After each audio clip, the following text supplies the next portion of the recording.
School is around the corner, and so today on the front page we are dropping by the United Way Stuff the Bus event to learn how it is affecting our community's students. United Way of Aiken County, as well as United Ways really across the country, do an annual school supplies drive that we call Stuff the Bus.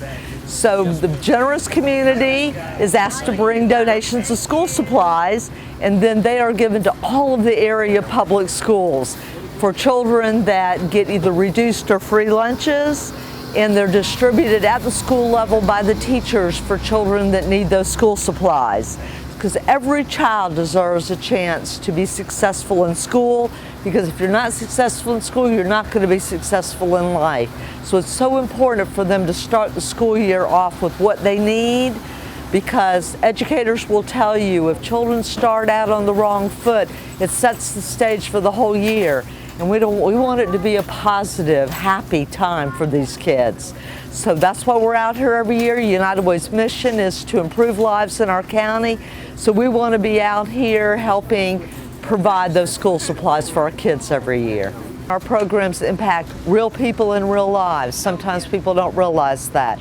But every day your donations are going to help people that are in need for health, education, financial stability, and people in crisis. So we just appreciate all the support for United Way, because United, we can do great things. Well, it helps take pressure off of families and parents that are already struggling.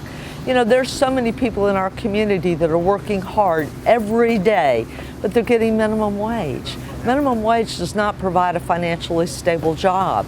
So when you can have programs like this and the other 45 critical need programs that United Way helps support, it provides a safety net for these folks. The turnout is amazing. I mean, everybody coming to Walmart is going in with our list. They're coming out with school supplies.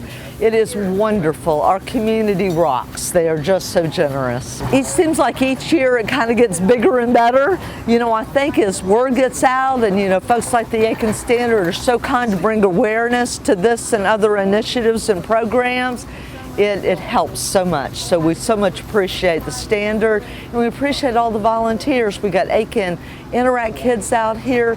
We have our community partners. We have Aiken Electric Cooperative, Caroline's with Savannah River Nuclear Solutions.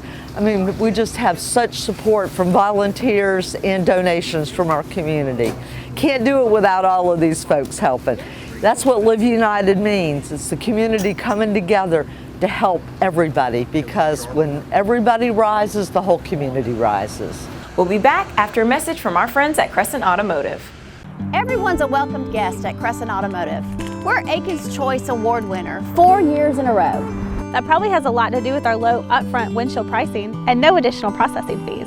Remember, everybody drives Crescent. You should too. Welcome back. International students visit Aiken. 10 international students from Europe, Africa, Asia, and the Middle East are in Aiken this summer through the Lions Club International Exchange Program. Read educational reporter Larry Wood's story for more information. Bridges over I-20. South Carolina Department of Transportation held an open house meeting on Thursday to discuss the 4 bridge replacements over I-20 in Aiken County. Check out Lindsay Hodges' report for more information.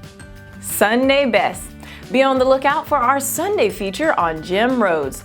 Life has come full circle for Rhodes, who helps unwanted horses find homes. To read more about these stories, please visit aikenstandard.com or download our app. My name is Michel'le Jackson, and I'll see you next time on the front page.